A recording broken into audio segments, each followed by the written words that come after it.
some others. They're just walking and talking to each other while the games were in progress, and they're up on the stage. They're not somewhere where they're not visible. They would whisper to each other, still in the, while being up there, observed by their opponents, by the spectators there, by the journalists, and somehow, okay. The usual defense against such accusations was, we're not talking about the game, we're just talking about some stuff, whatever. So another way to release that tension. Now, a crackdown on this thing started, believe me, I was there. Started, I think, in the early 1990s. I moved to the United States and I was playing tournaments, World Opens, big tournaments over there. And then the big teams of Russian players or players from the former Soviet Union started traveling over there. And these guys, they always talk to each other during the games. And no, it wasn't the only thing they did.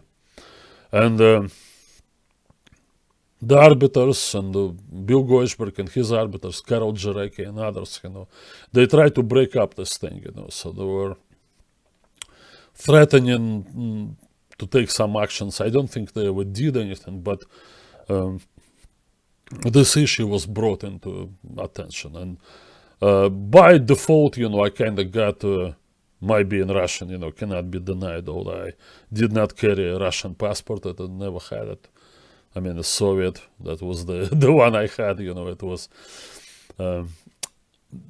But somehow, I actually understood it was necessary because, if they come in and there are two guys conversing in a language other than English, how does anybody know what they're talking about? Maybe indeed they're talking about the game and all that. So I understand all this.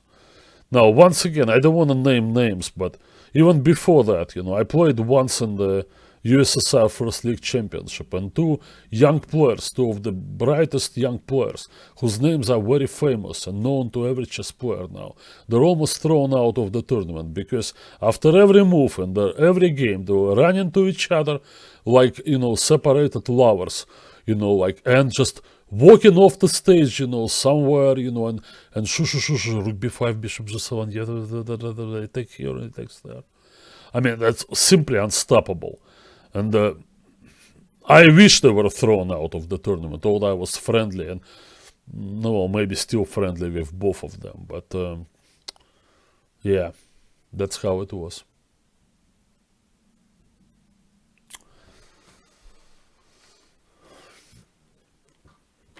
Strong players would not cheat. Blowing a cigarette smoke in the direction of your opponent is a mild form of cheating. It's an attempt to intimidate, I guess, and then other things. Okay, one example. It happened in my presence. A game is played out, in the end game, on the low, both players are low on time, and transition is made to a pawn end game. And one player says, it's a theoretical draw, and his opponent says, okay, they shake hands, and everybody knows that it's a loss, it's 2 pawns against 1. Talking to your opponent. There are very many things, like with story with Wesley So, writing personal notes, over there. I don't know. Well, we're gonna end up with the huge rule book. There are a lot of things that may upset a player. And matches between Karpov and Korchnoi, they advance this psychological warfare. And it seemed to be very mild now. Possibly because of the people involved, Carlsen and Anand, but I can easily imagine this thing returning. I almost guarantee, if there is a World Championship match ever, say between Anish Giri and Hikaru Nakamura, that's gonna put these old stories of Korchnoi and Karpov, and then to sleep. That's going to be something that we have never seen before. There are going to be accusations and all sorts of things to psychologically disturb the opponent. Have this, and it's not about them being good people or bad people. It's just the personalities.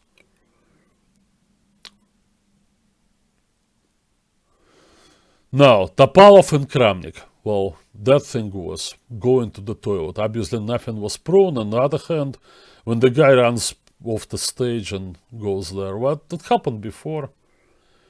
The Spassky-Korchnoi match in 1977. Korchnoi was irritating Spassky so much that Spassky just refused to sit at the board. He was sitting in his room even when what was his turn to play, analyzing, watching the game on the monitor, watching the chess position. Then he would go out on stage, play a move, and immediately retreat back to his room.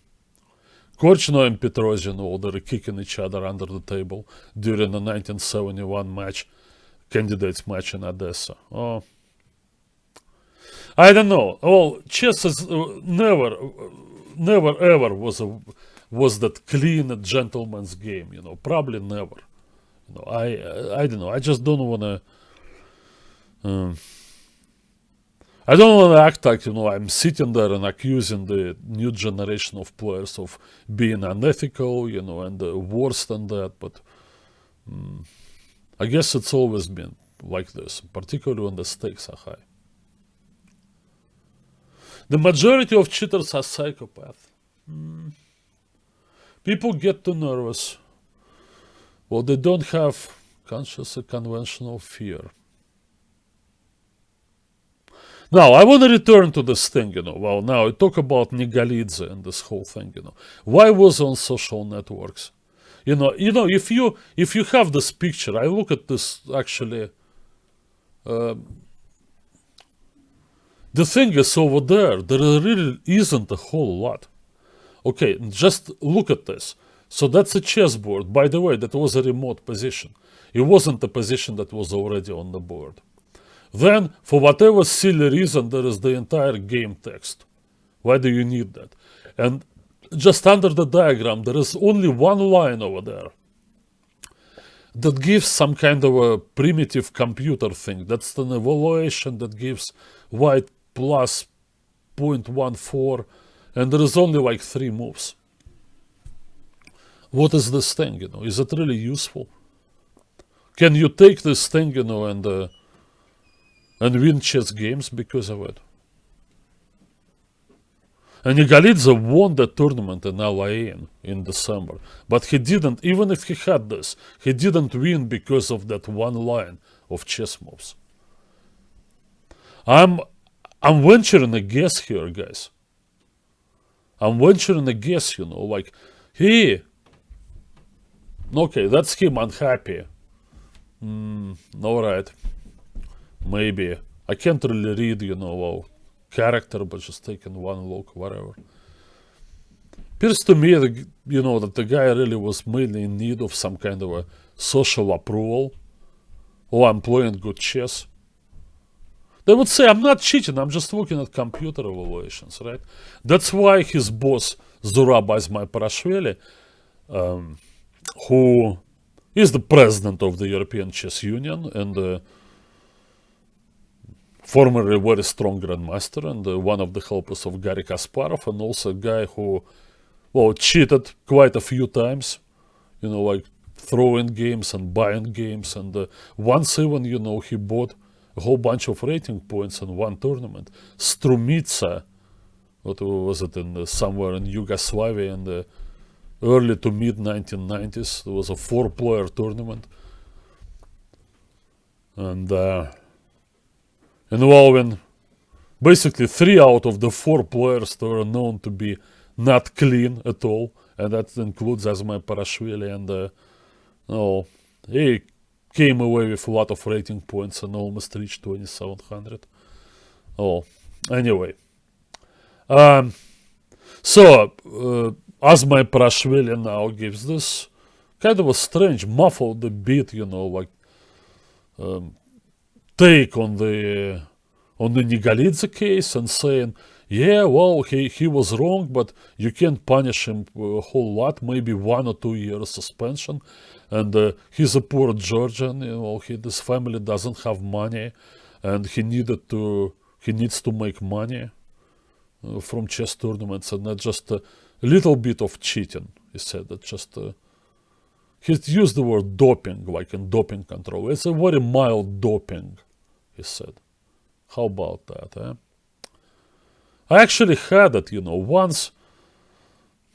That was a pretty ugly story. There was an American tournament in Foxwoods Casino in Connecticut. They no longer have tournaments there. Or maybe they do, I don't know. I left the East Coast a long time ago. There was a game that was a totally drawn position in the last round, and neither player would get any money in case of a draw. And anyway, so one guy, just gets up, leaves the board, his clock is running out, he had 3 minutes to finish the game. Anyway, then comes back, he only has seconds and plays a couple of idiotic moves and resigns. Anyway, there was a talk, and I confronted the winner of this battle, and he was denying things for a long while, and then he said, hey, come on, Alex, you have to understand, I'm a poor man, I traveled here to the United States, spent a lot of money, look at the field I faced